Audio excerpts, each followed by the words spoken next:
मिन्सू cooking सीखने Japan आई है। वहाँ अक्सर होने वाले भूकंप की उसे आदत नहीं हुई। वो भूकंप से डरती है। ऐसे में हुए एक भूकंप में वो डर के मारे रास्ते पे यहाँ वहाँ भागने लगती है कि तभी वो जूमिन से टकराती है।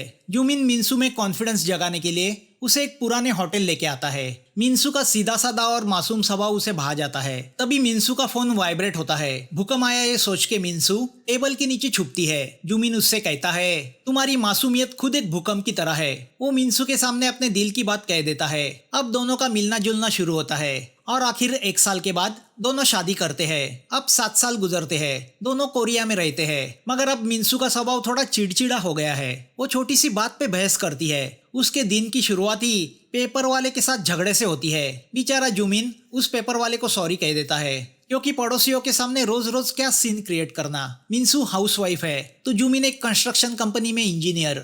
मिन्सू जूमिन को बहुत डोमिनेट करती है, यहाँ तक कि वो उसे शांति से टॉयलेट भी नहीं करने देती। हाँ, ये बात है कि वो उसका बहुत ख्याल रखती है, मगर सामने वाइफ खड़ी हो तो भला कोई कैसे टॉयलेट करे। मिन्सू किसी बात से सेटिस्फाई नहीं रही थी। हर बात की वो तकरार करती रहती है। शादी को 7 साल होने के बावजूद कोई बच्चा नहीं हुआ है। शायद इसी वजह से उसमें निगेटिविटी आ गई है। हाँ, मगर वो खाना बहुत टेस्टी बनाती है।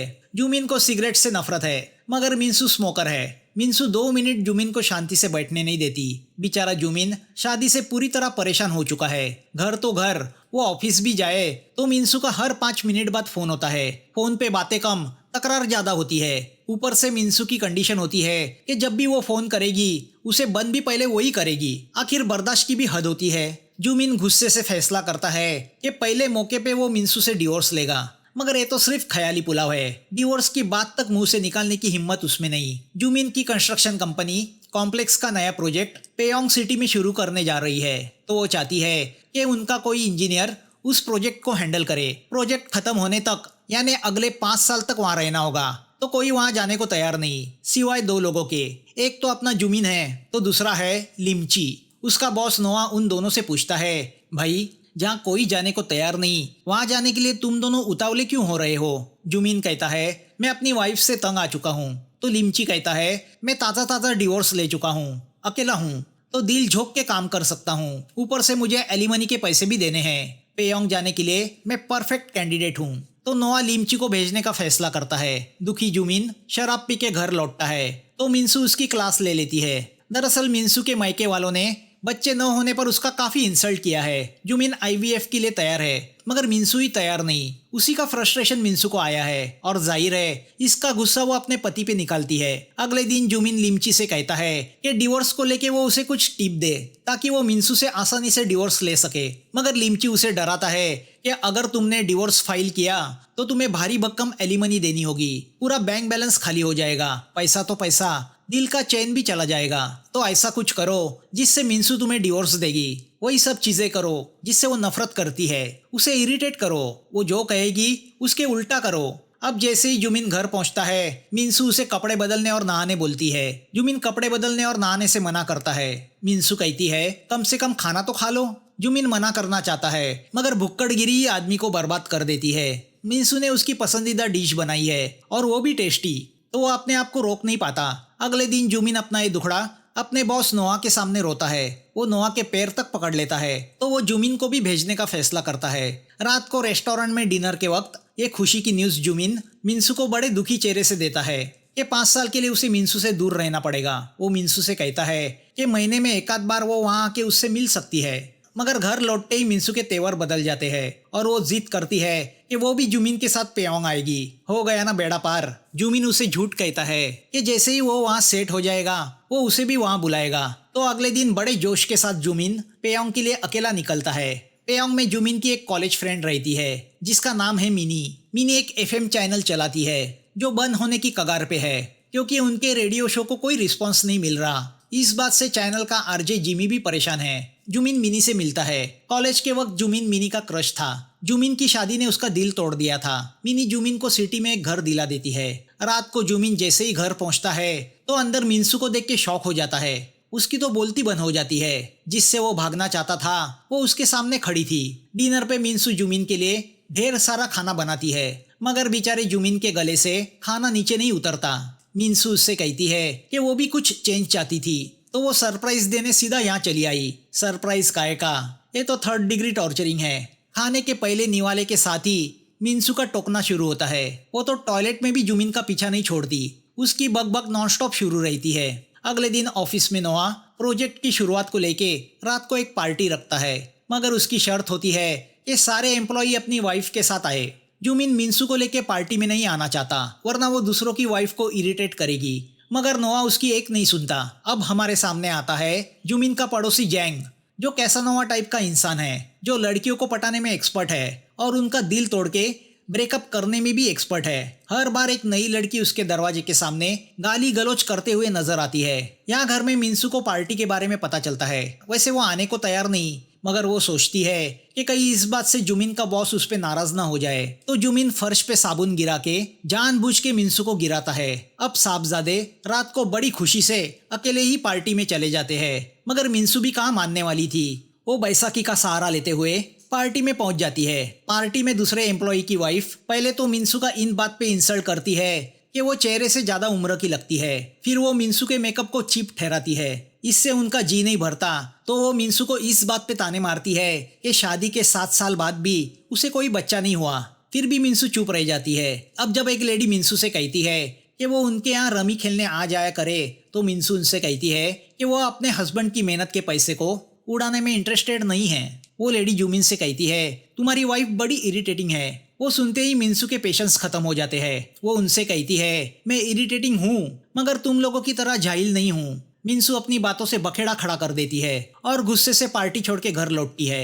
जिस लेडी का मिंसू ने इंसल्ट किया था वो नोआ की वाइफ थी, यानी बॉस की वाइफ। तो जुमिन चाहता है मिंसू उसे सॉरी कहे। मिंसू जुमिन से कहती है मैं तुम्हें सॉरी कह सकती हूँ, मगर उन जंगली औरतों को नहीं। वो घर तक पहुँचती है तो देखती है उनका वो पड़ोसी जैंग सुसाइड करने की कोशिश में है। पहले तो मिंसू उसे रोकने की कोशिश करती है, मगर जब जैंग नहीं मानता तो वो सीधा पुलिस को फोन लगाती है। पुलिस दोनों को पुलिस स्टेशन लेके आती है। मिंसू का कहना है कि सुसाइड भी एक क्राइम है, तो जैंग को अरेस्ट किया जाए, जिस बात पर जैंग गुस्सा होता है। पुलिस स्टेशन में दोनों के बीच सीन क्रिएट होता है। पुलिस ऑफिसर जुमिन से कहता है कि वो उसकी वाइफ को घर ले जाए, मगर जाते वक्त वो जुमिन को सलाह देता है कि वो मिंसू को जैंग से दूर रखे, क्योंकि जैंग औरतों पे जादू चला के उन्हें पटाता है। कोई भी औरत उसके जादू से नहीं बची। वो सुन के जुमिन के दिमाग के अंदर एक आइडिया आती है। रात को जुमिन एक कार्ड पे अपना नाम और मोबाइल नंबर लिख के उस कार्ड को जैंग के घर में डाल देता है, जिस पे लिखा होता है प्लीज सेव मी। तो अब जैंग कॉल करके जुमिन को मिलने बुलाता है। जुमिन उससे कहता है मैंने सुना है तुम में किसी भी औरत को पटाने का हुनर है, तो फिर मेरी वाइफ को पटाओ, उसे सीड्यूस करो ताकि वो तुमसे शादी करने के लिए मुझसे डिवोर्स ले। जुमिन की बातें सुन के जैंग गुस्सा होता है। वो जुमिन से कहता है अबे साले, मैं क्या तुम्हें ठरकी लगता हूँ जो पैसे लेके औरतों को सीड्यूस करता है। जुमिन उससे कहता है मेरी वाइफ बाकी औरतों की तरह नहीं, उसे पटाना अरे गरे का काम नहीं। वो जैंग को धमकी देता है अगर तुम मुझे नहीं बचाओगे तो मैं सुसाइड करूंगा। इतना कह के वो पानी में कूदता है, तो जैंग भी उसे बचाने के लिए पानी में कूदता है, मगर जुमिन ही उसे बचा के बाहर लेके आता है। वो जैंग से कहता है जब मैंने मिंसू से शादी की तब वो बड़ी स्वीट थी, मगर अब कड़वी हो गई है, शायद तुम भी उसे ना पटा पाओ। तो अब जैंग मिंसू का दिल जीतने का फैसला करता है। वो जुमिन से कहता है पहले अपनी वाइफ को कोई जॉब दिलाओ, उसका घर के बाहर निकलना जरूरी है। मैं पहले उसे परखूंगा फिर फैसला करूंगा। अगले दिन जुमिन मिंसू को मिनी के एफएम चैनल भेजता है। मिनी को कह के उसने मिंसू के लिए वहाँ सेटिंग की है। उनके एक रेडियो शो में मिंसू को होस्ट करना है। मिंसू $3000 सैलरी की मांग करती है, जो ऑफकोर्स मिनी नहीं जुमिन देगा। मिंसू ये कंडीशन डालती है कि वो फालतू के सवाल जवाब वाला प्रोग्राम नहीं करेगी, वो ऑडियंस से वही बातें करेगी जो उसे अच्छी लगती है। अब जुमिन मिंसू को एक कैफे में लेके जाता है। जब जुमिन कॉफी लेने जाता है तब जैंग मिंसू से मिलके उसे एक प्लांट गिफ्ट करता है। जैंग मिंसू से कुछ कहता है जिस पर मिंसू हंसती है। जैंग ने मिंसू से ऐसा क्या कहा जो सुन के मिंसू को हंसी आई, ये मूवी के एंड में पता चलता है। तो अब अगले दिन से मिंसू का रेडियो शो शुरू होता है, जिसका नाम है बक बक क्रैशर। शुरुआत में ही मिंसू ऑडियंस से कहती है मैं आशावादी लड़की नहीं हूँ, जो झूठे होते हैं वो आशावादी होने का दिखावा करते हैं। तो एग्जाम्पल देने के लिए मिंसू ऑडियंस को बताती है कि मेरी एक सहेली का एक्सीडेंट हुआ जिसमें उसका पूरा पिछवाड़ा कट गया। वो बैठ भी नहीं सकती थी और चल भी नहीं सकती थी, फिर भी मुझसे हमेशा कहती थी मैं लकी हूँ। इसे क्या लकी कहते हैं? इससे तो मरना अच्छा है। मुझे वो लोग पसंद है जो हमेशा कंप्लेंट करते रहते हैं। वो कंप्लेंट करते हैं क्योंकि वो ऑनेस्ट होते हैं। मिंसू का ये प्रोग्राम जैंग भी सुनता है और जुमिन भी। दोनों यही सोचते हैं ये औरत तो एफएम चैनल को बंद करा के ही रहेगी। अब जैंग जुमिन से ज्यादा पैसे डिमांड करता है क्योंकि उसके हिसाब से मिंसू को पटाना बहुत बोरिंग है। मिंसू तो जैंग को भला बुरा भी कहती रहती है। तो अब हर्ट होके जैंग फैसला करता है कि वो इस डेढ़शानी मिंसू को पटा के रहेगा। वो जुमिन से कहता है कि वो मिंसू के बारे में उसे सब डिटेल्स दे। वो कब सोती है, कब उठती है, क्या खाती है, क्या पहनती है, उसे क्या पसंद है, उसके शौक क्या है। अगले दिन मिंसू देखती है कि जैंग महंगी वाली क्रॉकरी कचरे में फेंक रहा है, जिस पर वो उससे टोकती है। जैंग उससे कहता है चाहो तो इसकी भी पुलिस में कंप्लेंट करो, मगर एक क्रॉकरी मेरे टूटे प्यार की याद मुझे दिलाती है। तो अब इमोशनल होके मिंसू उसे कॉफी पिलाने अपने घर लेके आती है।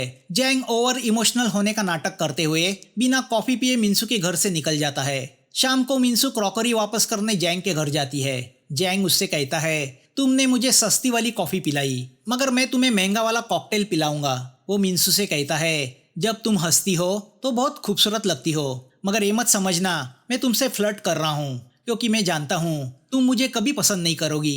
मिंसू कहती है हाँ ये बात तो सच है। जैंग कहता है और इसीलिए मैं तुम्हारे साथ कंफर्टेबल फील करता हूँ, क्योंकि मैं बेधड़क तुम्हारे मुंह पे तुमसे कह सकता हूँ तुम मुझे अच्छी लगने लगी हो। जैंग की बातों का असर ये होता है कि रात को बेड पे सोते हुए मिंसू जैंग के बारे में सोचने लगती है।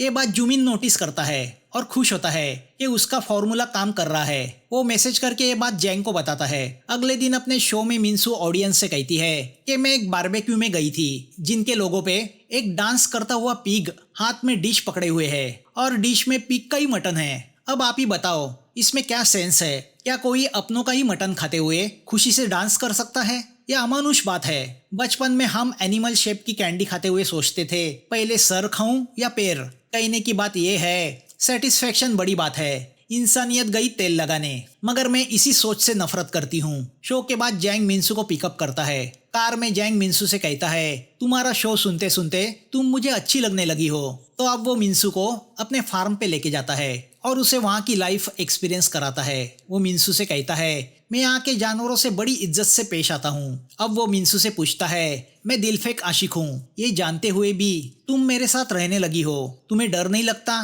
किसी दिन तुम मुझसे प्यार करने लगोगी? जैंग की बातें मिंसू को सचमुच बेचैन कर देती है। मिशन की रिपोर्ट देने अगले दिन जुमिन जैंग से मिलता है। जुमिन जैंग से कहता है मिंसू तुम्हारे साथ जो कुछ करती है वो सब घर पे आके मुझे बताती है। अगर वो तुमसे प्यार करती तो वो ये सब मुझसे छुपाती। वो सुन के जैंग खुद पे गुस्सा होता है। वो जुमिन से कहता है तुम्हारी वाइफ सचमुच अलग है। अगले दिन जैंग मिंसू को शिप के फार्म पे लेके जाता है, जहाँ लोग अपने बच्चों के साथ शिप को चारा खिला के एंजॉय कर रहे होते हैं। मगर फार्म के बाहर ही शिप के मटन कबाब का ढाबा होता है। मिंसू ये मुद्दा अपने शो में उठाती है कि ये क्या बात हुई, लोग अंदर शिप को बड़े प्यार से खिलाते हैं और बाहर आके उसी का मटन खाते हैं। सचमुच इंसान कितना पाखंडी होता है। मिंसू की ये बातें ऑडियंस का दिल छूने लगती है। वो शो में कहती है सच्चे प्यार की कहानी पे बनी फिल्में हिट होती है, मगर जब खुद की बारी आती है तो इंसान पैसा देखता है, प्यार नहीं। ऐसे इंसान लूजर होते हैं। जिमी उससे पूछता है तुमने तुम्हारे हस्बैंड में क्या देखा? मिंसू कहती है मैं पर्सनल बातें शो में डिस्कस नहीं करती, मेरे हस्बैंड की प्राइवेसी मेरे लिए मायने रखती है। मिंसू का ये शो जुमिन के कलीग सुनते हैं और उससे कहते हैं तुम्हारी वाइफ बहुत समझदार है। अब मिंसू का शो हिट होने लगता है, भर भर के कमेंट्स आने लगते हैं, जिससे जिमी खुश होता है। अब वो भी मिंसू को पसंद करने लगा है और ये देख के मिनी को जलन होने लगती है। जैंग मिंसू को उस डांसिंग पिग वाले बारबेक्यू लेके जाता है और उससे कहता है देखो इन लोगों ने उनका लोगो भी चेंज किया, ये तुम्हारे शो के कारण हुआ है, तुम्हारी बातें दुनिया को बदल रही है। अब वो मिंसू को एक अम्यूजमेंट पार्क लेके जाता है और कहता है ये वो जगह है जहाँ मैं बचपन में आया करता था, जब भी मैं खुश होता हूँ यहाँ आता हूँ। अब इसकी भी हालत मेरी तरह है, वीरान और टूटी फूटी। अब जैंग मिंसू को मेरी गो राउंड में बिठाता है और उसके पास आके कहता है मेरा दिल तुम्हारे लिए धड़कता है। वो सुन के मिंसू शॉक होती है। जैंग मिंसू से कहता है अरे भाई मेरा दिल तुम्हारे लिए धड़कता है ये मेरा फेवरेट गाना है, वो मैं तुम्हें सुनाना चाहता हूँ, तुम कुछ और ही समझी क्या? वो सुन के मिंसू ठंडी सांसें लेती है। यहाँ जुमिन दूर से दोनों पे नजर रखे हुए है। दोनों को हंसता हुआ देख उसे जलन होने लगती है। जैंग उससे कहता है मुझ पे नजर रखने की कोई जरूरत नहीं, मैं मेरा काम करूंगा बस और कुछ दिन। या मिंसू अपने शो में इतनी खो जाती है कि वो रात को खाना बनाना भी भूल जाती है, मगर अब वो खुश रहने लगी है। वो इमोशनल होके जुमिन से कहती है आज मुझे किसी ने वो दिन याद दिलाए जब पहली बार मैं तुम्हारी तरफ अट्रैक्ट हुई थी। इतने सालों से मैं प्यार को भूल गई थी, जो जिंदगी की सबसे खूबसूरत देन है। क्या मैं आज भी तुम्हें उतनी ही अट्रैक्टिव लगती हूँ जितनी 7 साल पहले लगती थी? वो सुन के जुमिन गिल्टी फील करता है। दूसरे दिन जिमी मिंसू से कहता है कि वो एक सेलिब्रिटी बन गई है। नेशनल रेडियो के एक शो के लिए उसे सियोल बुलाया है, जो पूरे देश में ब्रॉडकास्ट होगा। वो सुन के मिंसू खुश होती है तो जुमिन को विश्वास नहीं होता। जिस वाइफ को वो बकबक करने वाली यूजलेस औरत समझ रहा था, आज लोग उसी औरत की बातों के दीवाने बन गए हैं। वो मिंसू को सियोल जाने की परमिशन देता है, मगर इस बात से वो एकदम गुमसुम हो जाता है। उसका ईगो हर्ट हो चुका है। वो मिंसू से कहता है, कभी तुमने मुझे मेरे दोस्त, रिलेटिव्स और कलीग से तोड़ा था और अब खुद दुनिया जोड़ने जा रही हो। मिंसू उससे कहती है, तुम जानबूझ के मुझसे झगड़ा करना चाहते हो क्या? क्या तुम मुझसे तंग आ गए हो? क्या तुम मुझे डिवोर्स देने की सोच रहे हो? तो अब गुस्सा होकर मिंसू अकेली सियोल जाने का फैसला करती है ताकि जुमिन को कुछ स्पेस मिले, उससे छुटकारा मिले। जुमिन सोचता है कि चलो अब उसे आसानी से डिवोर्स मिल जाएगा, तो वो जैंग से कहता है, अब मेरी वाइफ को सीड्यूस करना छोड़ दो। मगर जैंग को लगता है कि मिंसू सिर्फ गुस्से में है, वो वापस आएगी, तो वो फाइनल चाल चलने की सोच रहा है। मिंसू के जाने के बाद जुमिन अपना फ्रीडम एंजॉय करने लगता है। यहाँ सियोल में मिंसू को एक नया रेडियो शो करना है जिसमें उसे सेलिब्रिटीज का ब्रेन वॉश करके उन्हें एक्सपोज करना है। तो वो सबसे पहले एक लेडी कोरियोग्राफर का ब्रेन वॉश करती है, जो अपने स्टूडेंट को सिखाने के नाम से मोलेस्ट करती है। ये शो भी हिट हो जाता है। जुमिन के ऑफिस में सब मिंसू की तारीफ करने लगते हैं, जिससे जुमिन और डिस्टर्ब होता है। वो हर बार मिंसू के बारे में सोचने लगता है। एक रात मिंसू वापस आती है। वो जुमिन के लिए अपने हाथों से बनाया खाना लेके आई है। वो जुमिन को सॉरी कहती है। जुमिन को समझ में नहीं आता क्या रिएक्ट करे। तभी मिंसू जुमिन से कहती है कि उसे कहीं जाना है, किसी से कुछ कन्फेस करना है। तो अब मिंजू जैंग से मिलती है। वो उससे कहती है, मैंने जिंदगी में जो किया उसमें नाकामयाब हो गई। ना राइटर बनी, ना टीचर, ना अच्छी कुक, ना अच्छी वाइफ। शादी के 7 साल बाद भी माँ नहीं बन सकी। जैंग कहता है, तुम मेरी गर्लफ्रेंड की तरह बात करने लगी हो, निगेटिव बातें मगर कॉन्फिडेंस से। वो कॉन्फिडेंस के साथ समुंदर में गई और डूब के मर गई।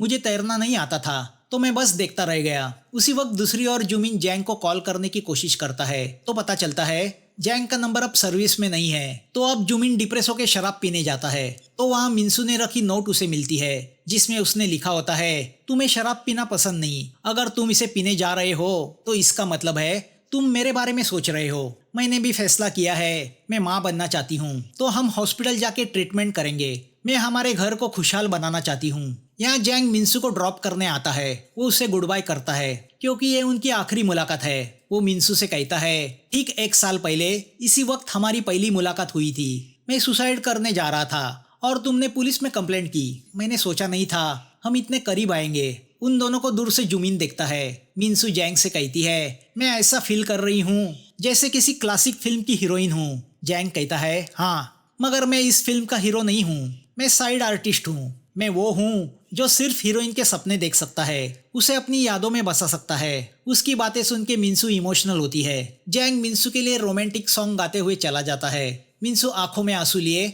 उसे सिर्फ देखती रह जाती है। जैंग वहां से निकलता है तो जुमिन उसे पकड़ लेता है। वो जैंग से कहता है, मेरी वाइफ से दूर हो जाओ, मैं अब उसे डिवोर्स नहीं देना चाहता। वो अब बदल गई है, जैसा मैं चाहता था वैसी हो गई है। जैंग कहता है, तुम्हारी वाइफ नहीं बदली, तुम बदल गए हो। तुम्हारी वाइफ तो वो है जो दुनिया को बदल सकती है। वो रोते हुए जुमिन से कहता है, मैं तुम्हारी वाइफ से प्यार करने लगा हूँ। वो बिल्कुल वैसी है जिसके साथ मैं जिंदगी गुजारना चाहता हूँ। तुम उसे डिवोर्स दे दो, मैं उससे शादी करूंगा। जैंग की बातें सुनकर जुमिन गुस्सा होता है। जैंग जुमिन से कहता है, तुम उसके लायक नहीं हो।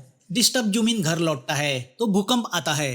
तभी उसे उसके बॉस नोआ का फोन आता है कि भूकंप की वजह से उनकी साइट का नुकसान हुआ है, तो वो तुरंत ऑफिस आ जाए। ऑफिस में नोआ सबसे कहता है कि कोरिया में कभी भूकंप नहीं आते, तो उस बात को नजर में रख के हमने कंस्ट्रक्शन नहीं किया था। मीटिंग के बाद लिमची जुमिन से कहता है कि वो यहाँ का काम छोड़ के सियोल जा रहा है क्योंकि उसका उसकी वाइफ के साथ पैचअप हुआ है। उन्होंने फिर से शादी की है। वाइफ के जाने के बाद उसे प्यार का मतलब समझ में आया। लिमची की बातें सुन के जुमिन और डिस्टर्ब होता है। यहाँ अगले दिन मिंसू अपने शो में एक सेलिब्रिटी पेंटर को एक्सपोज करने उसके स्टूडियो पहुंच जाती है, क्योंकि वो पेंटर आए दिन औरतों के दिल तोड़ता रहता है। मगर वो वहाँ पहुंचती है तो उसे पता चलता है वो पेंटर कोई और नहीं बल्कि जैंग ही है, जो काफी अमीर है। मिनसू उससे कहती है, तुम औरतों को मजबूर करते हो वो तुमसे प्यार करे, फिर तुम उनका दिल तोड़ देते हो। जैंग कहता है, कुछ साल पहले मैंने मेरे सच्चे प्यार को गवा दिया और तब मुझे पता चला प्यार एक जेल है और जिंदगी सजा, जहाँ इमोशंस की कोई वैल्यू नहीं। तो मैं ऐसी औरतों के इमोशंस से खेलने लगा जिन्हें प्यार क्या होता है पता नहीं, मगर इस चक्कर में मैं खुद भूल गया मुझे भी किसी से सच्चा प्यार हो सकता है। और वो मुझे मिली, मैं उससे प्यार करने लगा, मगर इस बार उसने मेरा दिल तोड़ दिया। वो किसी और से प्यार करती थी। मिनसू समझ जाती है वो उसी की बात कर रहा है। रात को जुमिन घर लौटता है तो मिनसू डिप्रेस मूड में बैठी होती है। वो जुमिन से कहती है कि वो उनके गैंगनम के पुराने घर लौटना चाहती है। जुमिन उससे पूछता है, क्या तुम्हारे इस फैसले की वजह वो जैंग है? पति के सामने होते हुए तुम उसके बारे में सोच रही हो। मिनसू झूठ कहती है, जैंग को वो कुछ खास नहीं जानती। तो अब जुमिन मिनसू से कहता है, झूठ बोलने की जरूरत नहीं, क्योंकि मैंने ही उस पर तुम्हें सीड्यूस करने का काम सौंपा था। वो सुन के मिनसू शॉक होती है और दुखी भी। वो समझ जाती है जुमिन उससे तंग आ गया है, वो उससे ब्रेकअप चाहता है। वो जुमिन से कहती है, वो अजनबी 1 साल में जान गया मैं क्या चाहती हूँ, और तुम 7 साल साथ में रहने के बाद भी ये जान नहीं पाए तुम्हारी वाइफ के दिल में क्या है। उसने मेरे दिल में तुम्हारे लिए प्यार जगाया, मगर तुम तो मुझसे रिश्ता तोड़ना चाहते हो। मैं माँ बनने की सोच रही थी और तुम मुझसे डिवोर्स लेने की सोच रहे हो। मुझे तो ताज्जुब होता है तुम जैसे आदमी के साथ मैं 7 साल कैसे रही। मगर तभी भूकंप आता है और इस भूकंप के साथ मिनसू और जुमिन का रिश्ता भी टूट जाता है। मिनसू अपने आखिरी शो में ऑडियंस से कहती है, झूठे प्यार में जिंदगी गुजारने से बेहतर है उस रिश्ते को तोड़ दो। आपको लगेगा मैं हमेशा निगेटिव बोलती हूँ, हाँ ये सच है, मगर चुप रहने से अच्छा है जो दिल में है वो कह दो। मैं बकबक करती रहती हूँ तो इसमें क्या बुरा है? क्या मैं मुर्दे की तरह चुपचाप रहूं? घर घर जैसा लगना चाहिए, मुर्दा घर नहीं। शोरगुल वाले घर में ही तो एनर्जी होती है और ऐसी एनर्जी हमेशा पॉजिटिव होती है। तो बताओ मैं कहाँ से निगेटिव हूँ? मगर मैं डिवोर्स लेने जा रही हूँ। वो सुन के जुमिन के कलीग शौक होते हैं। मिनसू कहती है, मैं जैसी हूँ वैसी हूँ, मैं बदलना नहीं चाहती। भले कोई मुझे अपनाए या रिजेक्ट करे, मैं बकबक करती रहूंगी। मिनसू की बातें सुन के जिमी और मिनी भी रोने लगते हैं। शो के बाद मिनसू समुंदर किनारे बैठी होती है कि वो देखती है जैंग सुसाइड करने जा रहा है। मिनसू उसे बचाती है। वो उससे कहती है, जब तक तुम अपनी गर्लफ्रेंड को नहीं भुलाओगे नया प्यार तुम्हारी जिंदगी में नहीं आएगा। वो सुन के जैंग रोने लगता है। अब वो जुमिन से कहती है कि उसने डिवोर्स फाइल किया है, उसे कोई एलिमनी नहीं चाहिए, वो टीचर का जॉब करके गुजारा करेगी। जुमिन उसे रोकने की कोशिश करता है मगर वो नहीं रुकती। जैंग जुमिन से कहता है, मैंने तुम्हारी वाइफ में कॉन्फिडेंस जगाया, उसे औरत होने का एहसास दिलाया, उसे बताया उसकी बातें बकबक नहीं, उसमें भी एक सच्चाई है। अगले दिन मिनसू घर छोड़ के जा रही होती है कि तभी पेपर वाला पेपर फेंक के जाता है, जिस बात पर जुमिन उससे लड़ने लगता है। मगर इस बार मिनसू चुप रहती है। अब 1 महीना गुजरता है। मिनसू और जुमिन दोनों फैमिली कोर्ट में मिलते हैं। आज उन्हें डिवोर्स मिलेगा। जुमिन मिनसू से पूछता है, जब पहली बार जैंग तुम्हें कॉफी शॉप में मिला था तब तुम क्यों हंसी? मिनसू कहती है, उस वक्त उसने मुझसे वही बात की जो पहली मुलाकात में तुमने मुझसे कही थी, तुम्हारी खूबसूरती एक भूकंप है। उसकी बातों ने मुझे तुम्हारी याद दिलाई। तभी लंच टाइम के चलते केस को 1 घंटा पोस्टपोन किया जाता है, जिससे गुस्सा होकर जुमिन कोर्ट को गालियां देने लगता है। अब मिनसू और जुमिन दोनों पास ही के एक रेस्टोरेंट में चले जाते हैं। भूकंप में हुए नुकसान की वजह से वो रेस्टोरेंट कल से बंद होने जा रहा है। वेटर बताती है कि उनके रेस्टोरेंट में सिर्फ कॉफी मिल सकती है, जिससे जुमिन उस पर गुस्सा होता है। मिनसू उससे कहती है, तुम में मेरा कैरेक्टर आया है, बात बात पर तुम फ्रस्ट्रेट होते हो, तो घर में तुम्हें मेरी कमी महसूस नहीं होती होगी। जुमिन कहता है, ऐसा एक पल नहीं गया जब मैंने तुम्हें याद नहीं किया। मैंने हमेशा तुम्हारी बकबक को देखा, उसके पीछे छुपे तुम्हारे प्यार और फीलिंग्स को नहीं देखा। जुमिन रोने लगता है तो मिनसू हंसने लगती है।